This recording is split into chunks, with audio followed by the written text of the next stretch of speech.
Allow me, if you would, to just elaborate a little bit on the short video that I recorded yesterday, in which I discussed how the use of the phrase free speech doesn't apply all the time. After all, it doesn't apply to yelling fire in a crowded theater.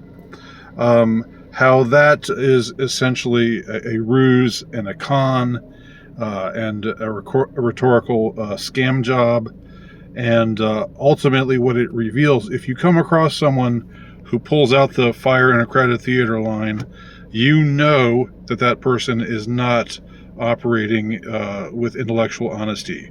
You further know that that person wants to make sure that they can get you shut up. They can use the powers that be to shut you up. Now, why do I say that so confidently? I say that so confidently because this very idea, this line, this scenario that's given of shouting fire in a crowded theater, which I know it was said sometime back in the day, I think in the 19th century or something.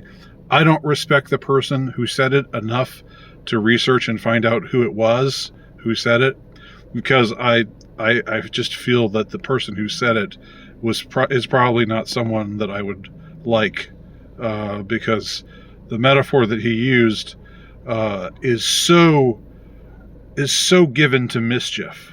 In fact, there's no way that it can be used in any other way except a disingenuous manner. Let me try to explain what I mean. How can using your right to free speech to say something controversial, how can that be compared to shouting fire in a crowded theater?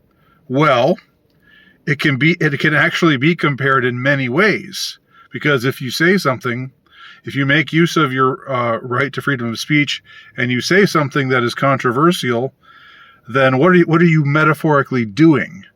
You're causing, it could be argued, you're causing people to panic, right? Because they don't want to hear what you're saying. You're causing people to be agitated because you're speaking an uncomfortable truth. Truth is often something that people don't want to hear, and it often makes people uncomfortable. So in that sense, I don't know how you could possibly have possibly have invented a more scurrilous metaphor to discuss freedom of speech than this one. And I don't know how it can be used in any way that isn't scurrilous. Also, it's a little bit misleading, because yelling fire in a crowded theater is only an irresponsible thing to do if there isn't fire in a crowded theater. What if there is fire? Then you should let people know that there's fire in a crowded theater so that they can escape from the fire. So this is already kind of in its way saying that the person who shouts fire in a crowded theater, it almost is saying it doesn't even matter whether it's true or false.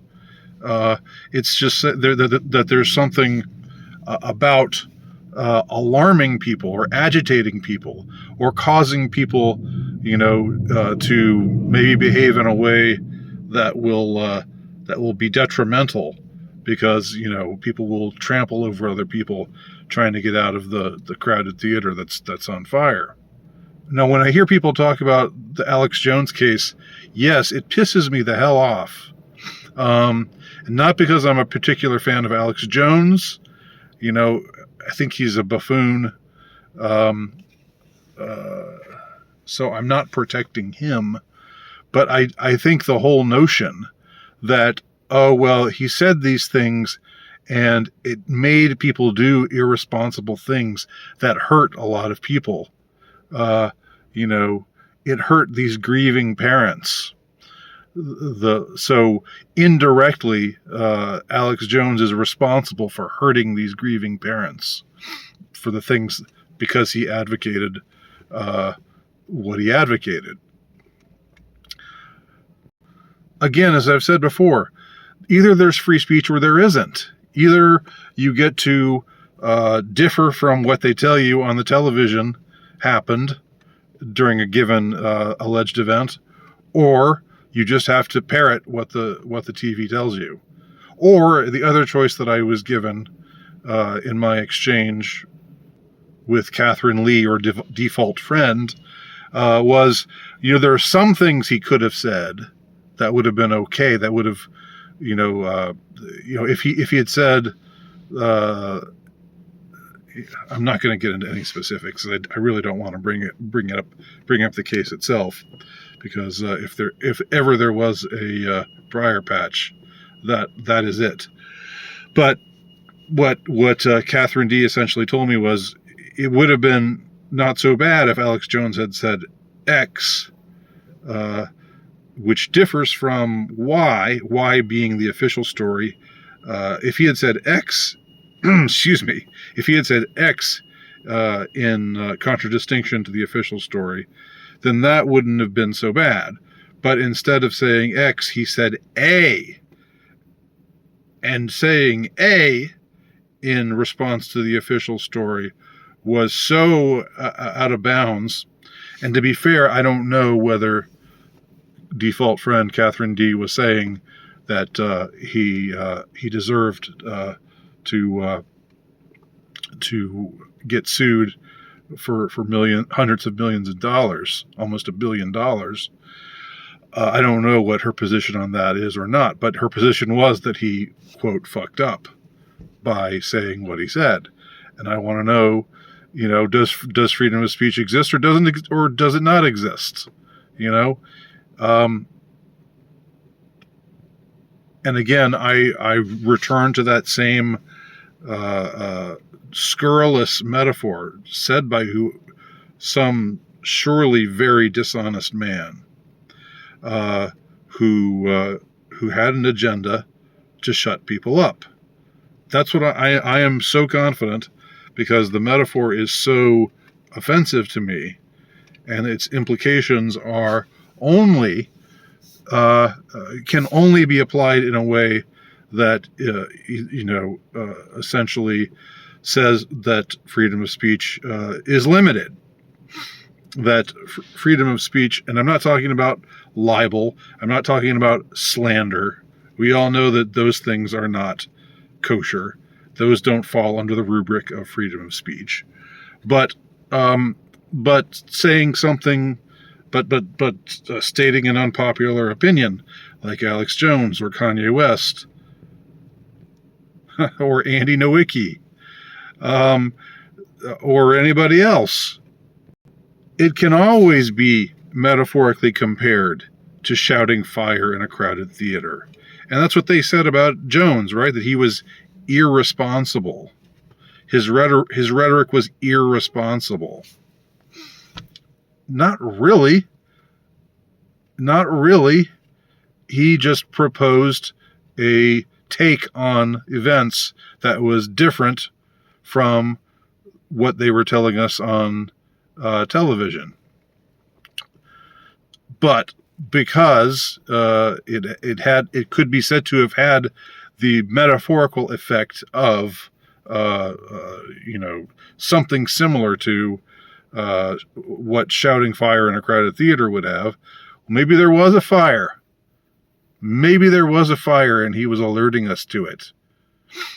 But that doesn't seem to matter, does it? That doesn't seem to matter to the person who came up with this phrase. It doesn't seem to matter to the people who claim to be in favor of freedom of speech, but who say, but that doesn't apply here because Alex Jones just said something that was so bad, and he lied. They say he lied. How can you lie about something that you don't have any knowledge about? You can lie if you were there and you saw something happen or not happen, and you choose to tell an account of events that is not in accord with what you know to be the truth. Alex Jones wasn't there. He did not lie. He could not be said to lie. People say things like, "Oh, well, he profited from it. He got people to give him money because this was what his unhinged audience wanted to hear him say. So he cynically exploited this case." Even if that is true, and that's a big even if, it still doesn't have. It's still completely non-germane to the point. And its lack of being germane is just like, or very similar to, at least analogous to, this scurrilous metaphor of shouting fire in a crowded theater. So, you know what? I'm gonna openly say, I will shout fire in a crowded theater, metaphorically speaking, because anytime you say something that people don't want to hear, but which is true, it's going to cause panic. It's going to cause alarm. Some people might get metaphorically trampled. It might happen. Some people might get destroyed. Their feelings might not only just be a question of their feelings getting hurt. They might just not be able to take it because they, in the words of that famous movie, can't handle the truth.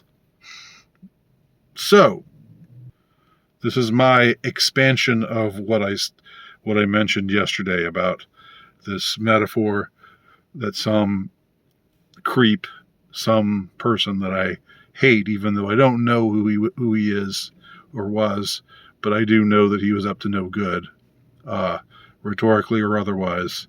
This metaphor of shouting fire in a crowded theater. Am I wrong? Tell me below. Thanks for watching.